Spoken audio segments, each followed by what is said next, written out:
hiding all my alerts.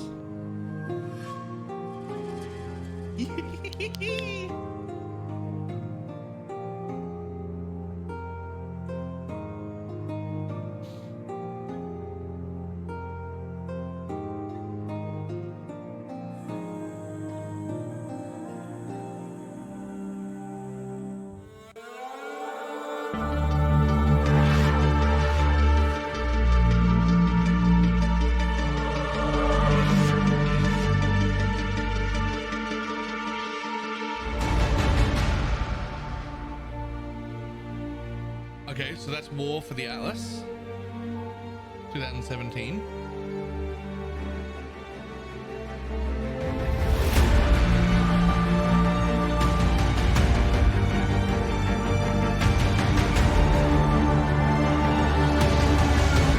Big Conquerors in 2019.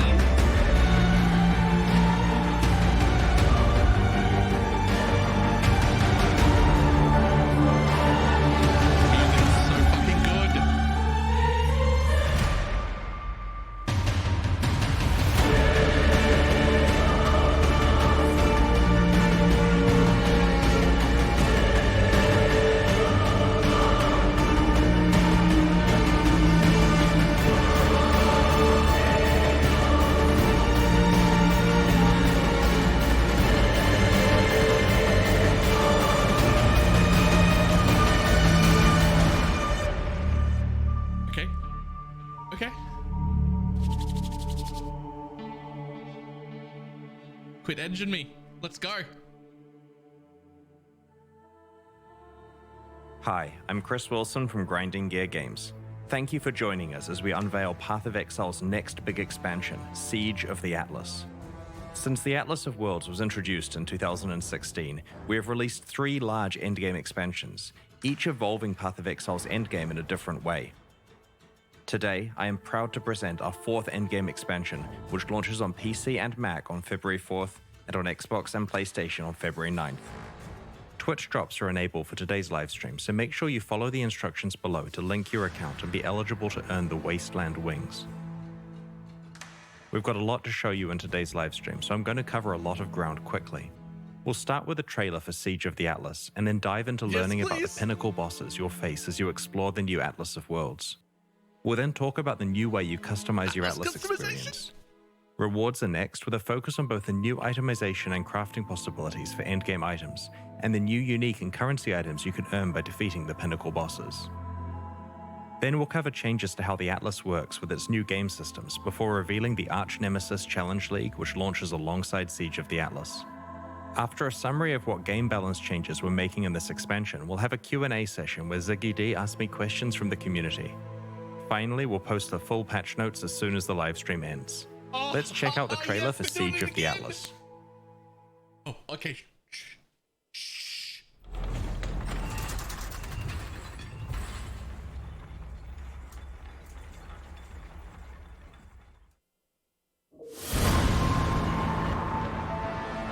Cirrus is dead. Zana has chosen exile.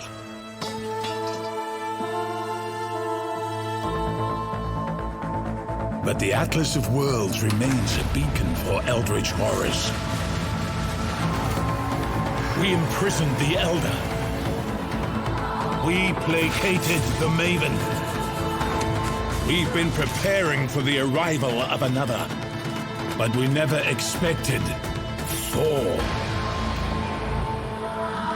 They embody insatiable hunger, crushing darkness, searing flame, merciless wrath.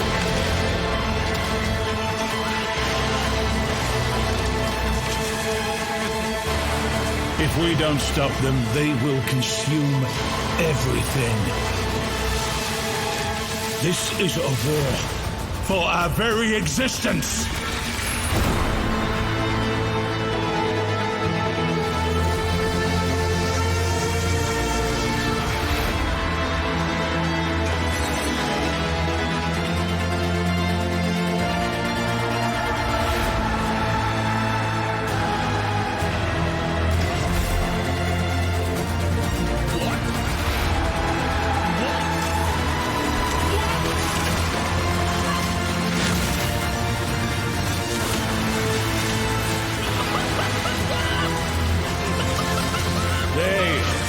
fear. Stand with us, or we will all perish. Oh yeah! Oh my god!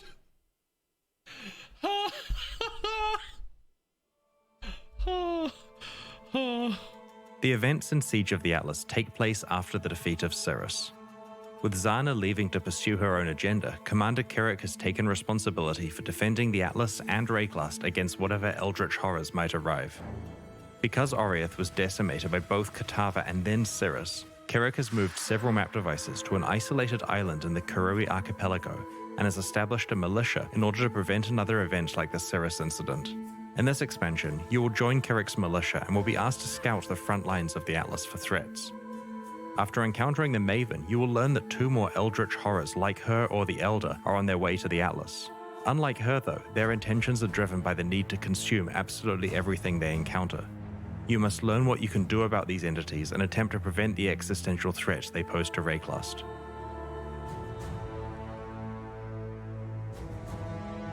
In Siege of the Atlas, the 2 new Eldritch Horrors are the Searing Exarch and the Eater of Worlds. These are similar to other pinnacle Atlas bosses of the past, such as the Elder, the Shaper, the Maven, and Cirrus. You will hunt down these 2 bosses and their sub-bosses, the Black Star and the Infinite Hunger.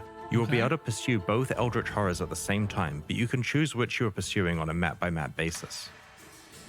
In mid-tier maps, you'll randomly encounter the influence of either the Searing Exarch or the Eater of Worlds. The Maven understands the threat that these Eldritch Horrors pose to her plans. She will modify your map device so that when entering maps, you can choose to add either the influence of the Maven or any Eldritch Horror you have encountered. Huh. As you run subsequent maps influenced by the Searing Exarch or the Eater of Worlds, the amount of influenced monsters in those maps increases as that Eldritch Horror gets closer to you. Eventually, you'll encounter either the Black Star or the Infinite Hunger, one of the sub-bosses. You must defeat that boss in order to continue progressing closer to the horror you are pursuing. These bosses have exclusive new unique items in their drop pools. You're likely to have encountered the influence of both horrors by this point and can choose which one you're pursuing in each map. Finally, in the highest tiers of maps, you will encounter the Searing Exarch or the Eater of Worlds themselves. If you are able to defeat these extremely difficult foes, they can drop their own exclusive new unique items and Eldritch currency items, which we'll describe later in the livestream. Once you have slain the Searing Exarch or the Eater of Worlds once, you can then farm them. In order to do so, you must complete a series of tier 14 or above maps with that Eldritch Horror's influence applied. Alright.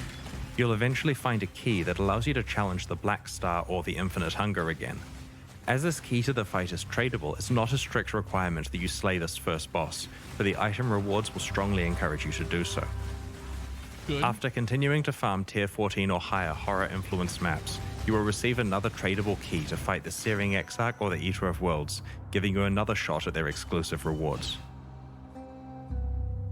The keys to the farmable versions of these bosses can be rolled like regular maps, but with their own mod pool. This allows you to control the difficulty and rewards even further. Earlier, I mentioned that maps can be influenced by the Searing Exarch or the Eater of Worlds. Before we move on, I wanted to go into more detail about what that actually means. In influenced maps, as you defeat enemies, altars themed around the Searing Exarch or the Eater of Worlds occasionally appear where you kill those enemies. These altars give you the choice between 2 options that can either modify your character, influenced monsters, or the boss of the map by increasing rewards but also increasing difficulty. You can encounter multiple altars per area, so sometimes you can drastically affect the difficulty and rewards of a map as you play through it. It's also fine to ignore it and choose not to increase the difficulty and reward of the map if you feel that it's already challenging enough.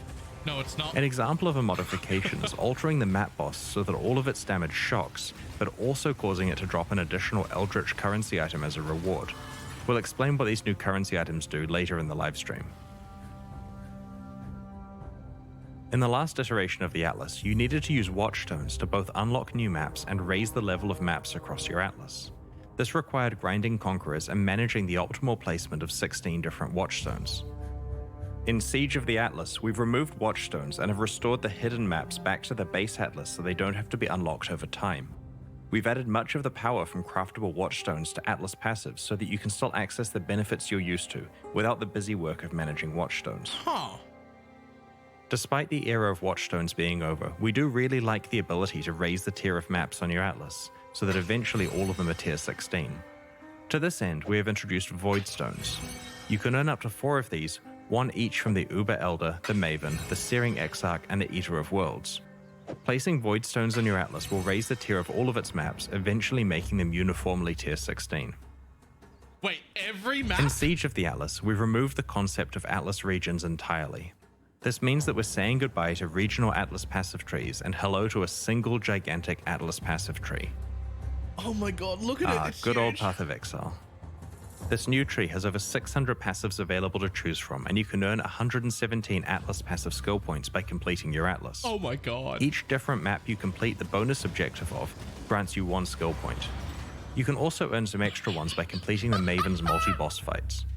Whenever you allocate an Atlas passive skill, its stats apply to every map you run anywhere on the Atlas. Also, because it's much faster to complete earlier maps on the Atlas, your Atlas point acquisition is pretty front-loaded, letting you quickly establish an Atlas layout that helps you find and profit from your favorite content. Control F beyond. We've integrated some skills from past regional Atlas trees and have created several new ones, like Secret Operations, which turns some of the strongboxes you encounter into a new type of strongbox that drops scarabs. Corrupted Gaze causes Abyssal Jewels to sometimes drop Corrupted with 5 or 6 modifiers rather than a typical 4. Ghastly Devotion guarantees that areas that contain ritual altars will always contain 4 altars. Having one massive Atlas tree means that you can deeply specialize in certain types of content without being limited to what was available in a specific region. You can increase how often you encounter your favorite content and can adjust how challenging and rewarding that content is. The removal of Atlas regions means that you have more freedom to run the maps you like without being forced into regions of the Atlas that have passives that affect the content you wanted to play. The topic of map drops is also important here. Powerful characters are capable of playing very juiced maps, which results in them finding a lot of items, including more maps. Often, they get more maps than they actually need. Weaker characters have to be more careful with what mods they add to their maps and hence find fewer maps. This new Atlas tree lets you choose how much you want to invest in a map tier upgrade that used to be the Atlas completion bonus, which means that powerful characters who don't need extra maps can instead focus those points on improving the rewards from content they play. On the other hand, weaker characters can invest in finding better maps, and can then respec this later on once they're finding a surplus. We'll make the full tree available next week so that you can start planning before Siege of the Atlas launches. Every large Path of Exile expansion needs a new way to create the most powerful items in the game. Siege of the Atlas introduces a new endgame item mechanic called Eldritch Implicit modifiers. A problem we had with the old Shaper, Elder, and Conqueror influence system was that while the items were extremely powerful, they had to be crafted using highly specialized and complicated methods. A regular influenced item you found on the ground usually wasn't of much value unless it was a certain base type at a specific item level.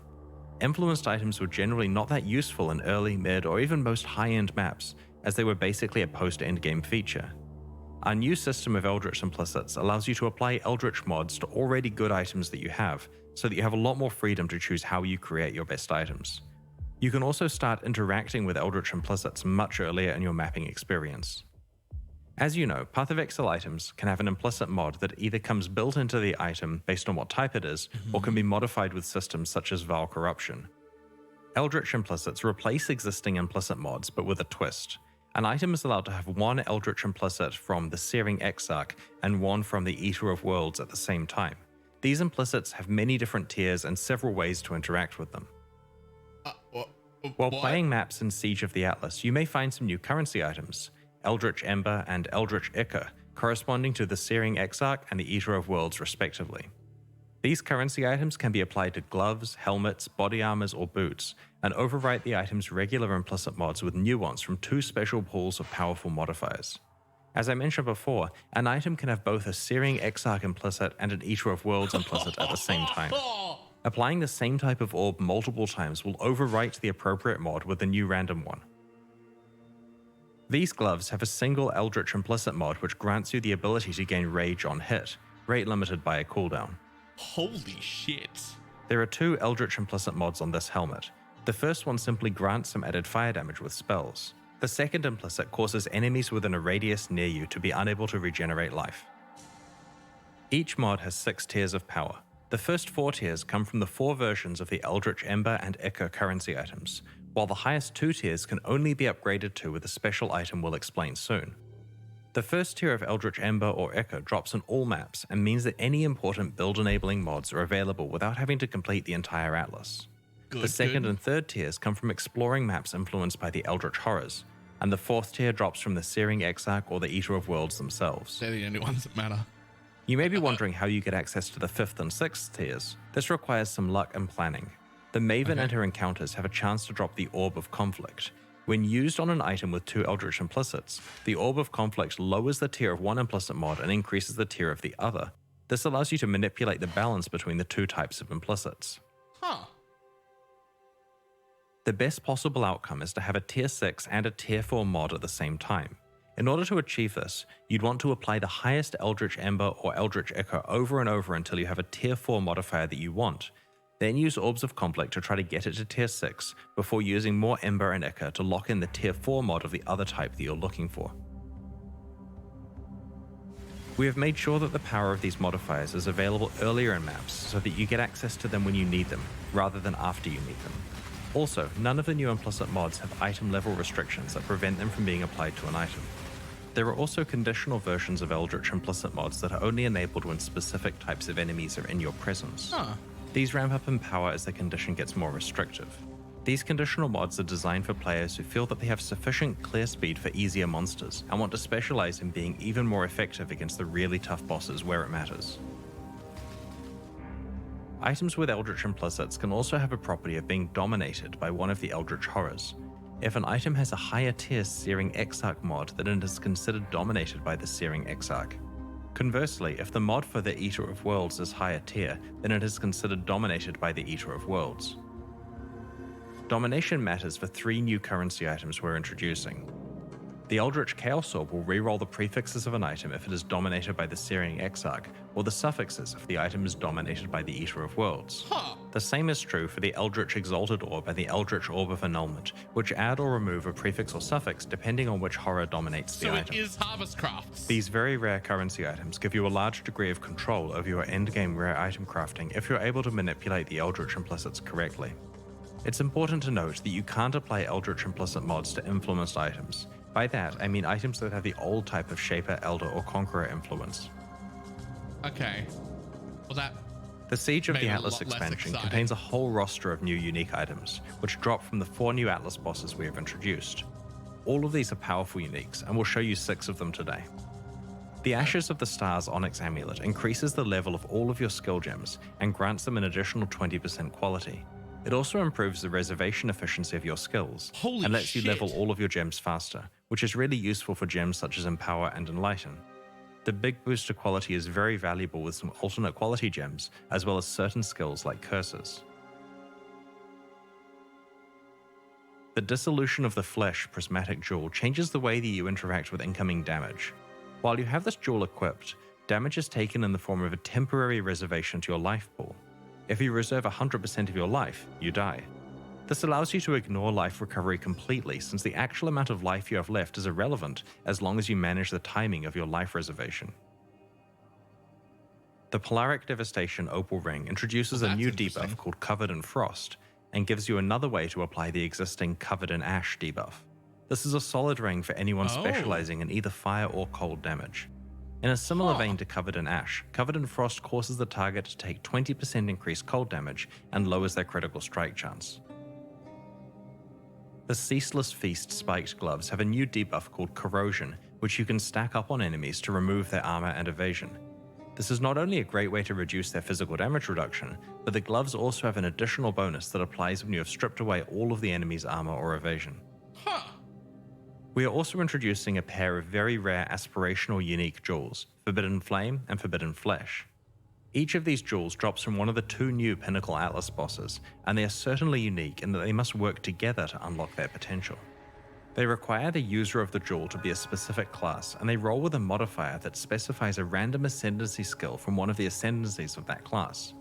If you are able to equip both a Forbidden Flame and a Forbidden Flesh jewel that specify the same skill, and if you meet the class requirement, then you'll be granted that Ascendancy skill. You For example, fucking what? if you're a Deadeye and find a Forbidden Flame Jewel that specifies the Master Surgeon skill from the Pathfinder class, then upon finding and equipping a matching Forbidden Flesh Jewel, you will gain the Master Surgeon skill. These jewels open up many new build possibilities for very late endgame characters.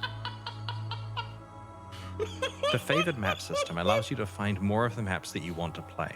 In the old Atlas, there were 3 favored map slots available to unlock in each region. Holy shit. Now that regions have been removed, favored map slots can be unlocked by meeting various objectives like completing a tier 16 map or defeating an Elder Guardian. There are 12 favored map slots that can be unlocked. These now apply to all map drops on the Atlas, rather than affecting map drops in just one region. Each slot provides a 10 times multiplier to how frequently its corresponding map drops, relative to other maps. Yep.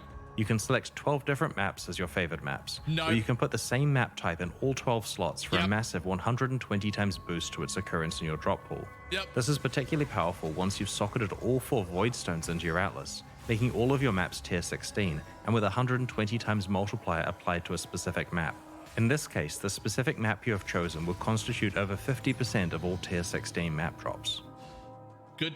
Sextants can be found from tier 14 onwards and are applied to Void Stones. When you use one on a Void Stone, it affects your whole Atlas. Because Void Stones come from the highest tier content, we've removed simple Sextants and Prime Sextants, as they can no longer be used when you would typically acquire them. We've added the mods from these Sextants to the pool of mods that Awakened Sextants have. Because this dilutes the pool of mods that Awakened Sextants can roll, we've increased the frequency at which you acquire Awakened Sextants.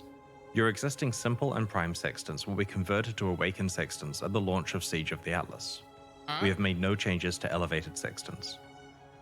With the new Atlas system as context, we have done a balance pass of all Sextant mods. This resulted in a slight reduction to the amount of content or monsters that a given Sextant mod introduces to an area.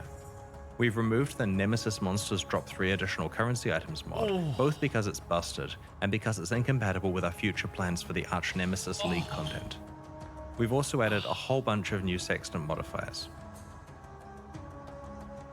The general intention behind these new mods is that they give a strong benefit while adding extra difficulty, or reward players for specializing into having other leagues present in an area. For example, there's a Sextant mod that ensures that all breaches in an area belong to Chalula. So if you can maximize the number of breaches through Scarabs, map device modifiers, the Atlas passive tree, or other Sextants, then you've got a whole bunch of valuable Chalula breaches in that map.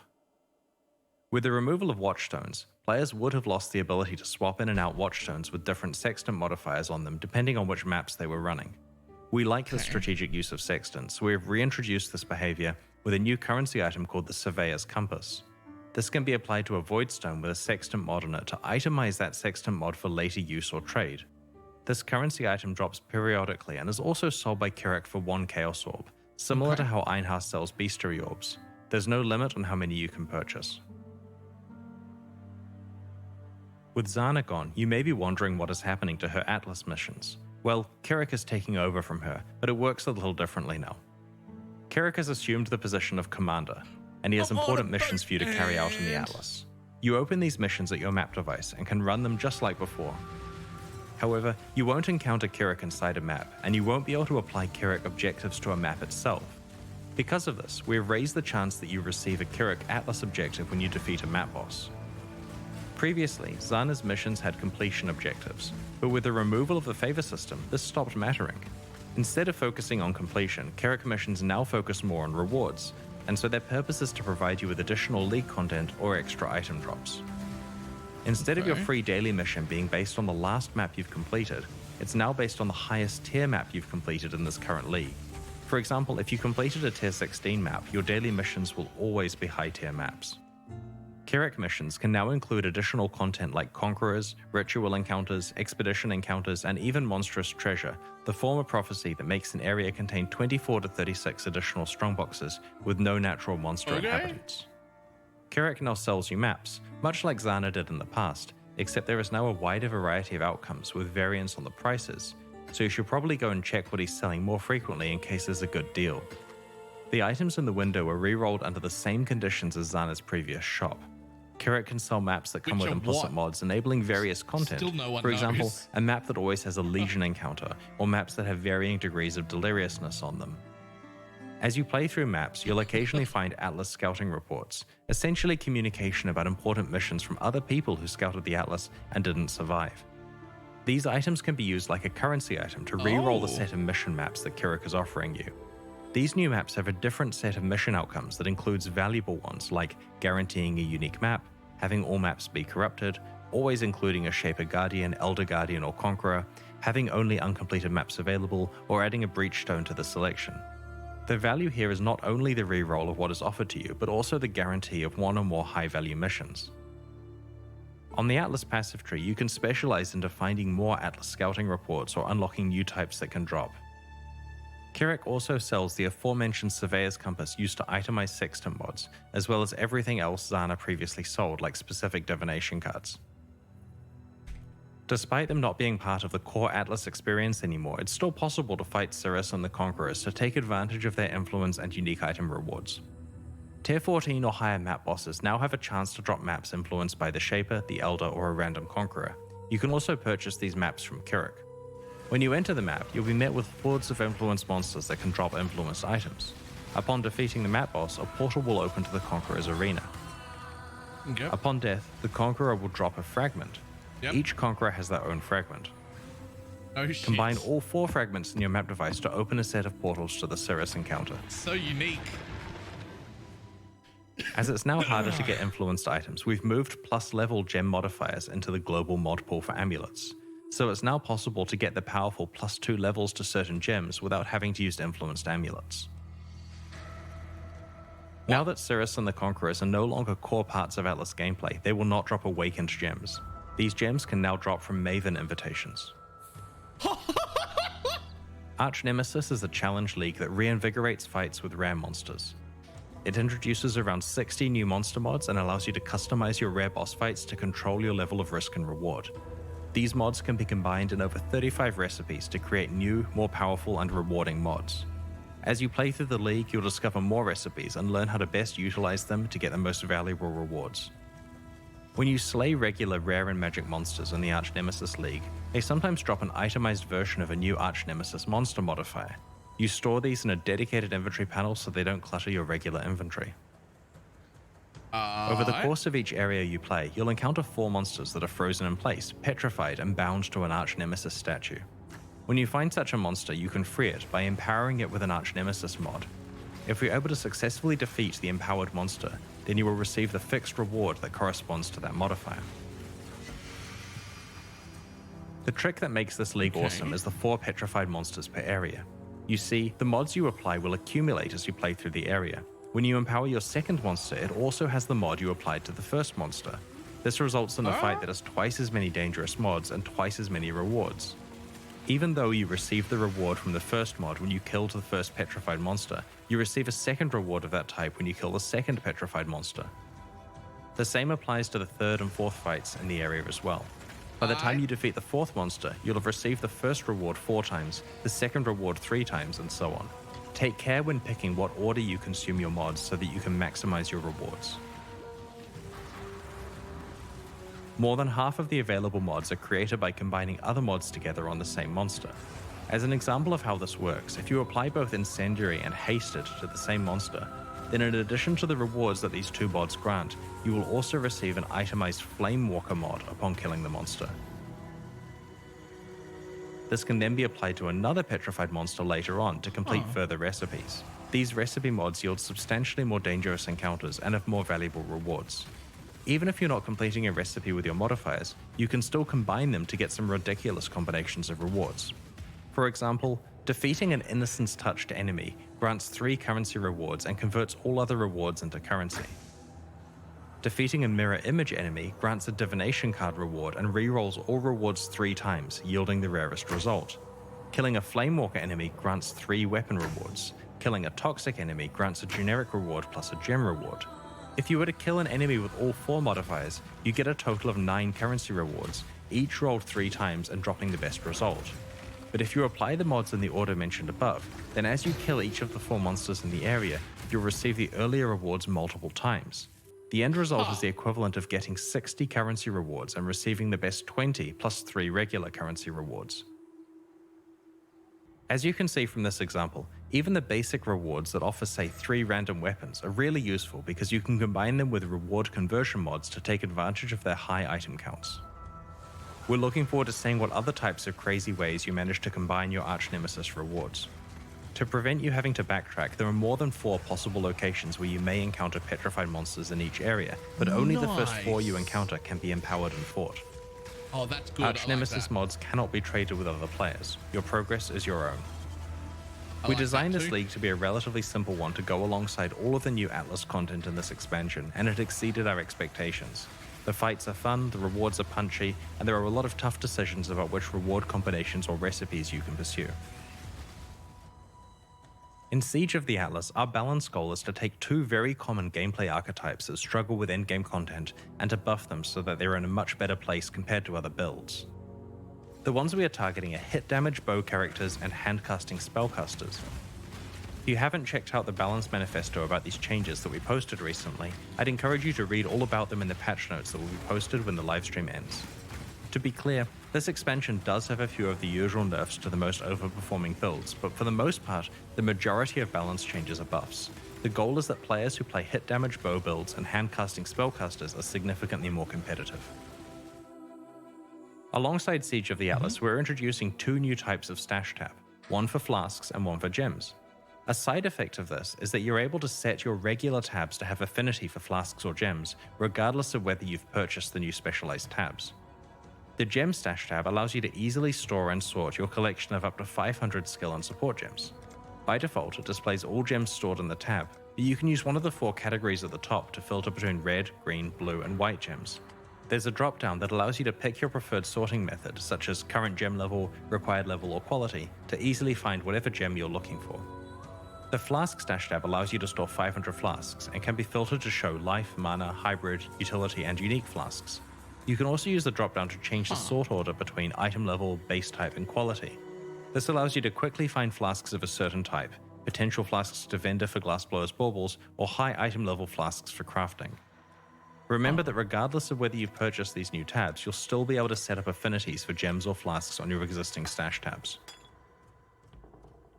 Alongside the launch of Siege of the Atlas, we are hosting a competitive event where players will race to be the first to kill a trio of bosses: the Maven, the Searing Exarch, and the Eater of Worlds.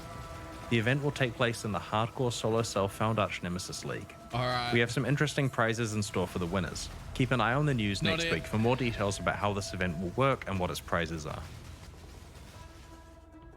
We're almost at the Q&A, but first I'd like to show you the new supporter packs we're releasing today to help fund development of future Path of Exile expansions. Our new packs are called the Worm and Emberkeep supporter packs. Like our recent League packs, there are 3 tiers available, each of which include points equivalent to the cost of the pack, plus many exclusive cosmetic microtransactions like apparition effects, armor sets, weapon skins, forum badges, titles, and social frames. The Worm series comes with an exclusive pet, and the Emberkeep series comes with an exclusive weapon effect. These new packs are in addition to the 2022 core packs that we released recently. Remember to check those out if you haven't already. That concludes the reveal portion of this livestream. Keep an eye on our news next week as we unveil more details about the Siege of the Atlas expansion and the Archnemesis League. In the meantime, these reveals are already live on YouTube for you to link to your friends in case they missed the livestream. Please spread the word, and join us as we explore the Atlas alongside you next week. It's now time for the Q&A. If you have any questions about what we've shown you today, please get them ready because I'm about to be joined by Ziggy D as we answer your questions from Twitch chat, and after that, we'll be posting the full Path of Exile Siege of the Atlas patch notes. Oh, there's so much.